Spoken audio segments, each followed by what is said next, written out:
কর্মচারীবৃন্দ আজকে একত্রিত হয়ে আমরা এই রাজস্ব প্রাঙ্গণে উপস্থিত হয়েছি।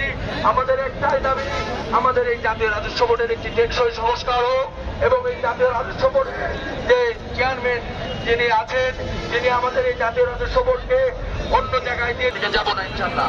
আমরা আমাদের এই জাতীয় রাজস্ব বোর্ডের অধীনে সারা বাংলাদেশ থেকে, ঢাকা সহ সারা বাংলাদেশ থেকে সকল দপ্তরের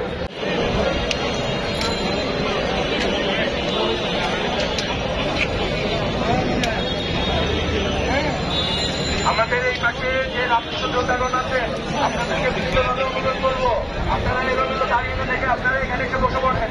দয়া করে আপনারা এখানে এসে বসে পড়ে, এলোমেলো দাঁড়িয়ে না থেকে আপনারা এখানে এসে সামনে এসে বসে পড়েন। ঢাকা সহ ঢাকার বাইরে থেকে বিভিন্ন বিভাগ থেকে আমাদের সকল সহযোদ্ধারা আজকে সকাল থেকে এখানে এসে উপস্থিত হয়েছে। আজকে আপনাদের কথাকে তারা বয়কট করেছে, আপনাদের কথা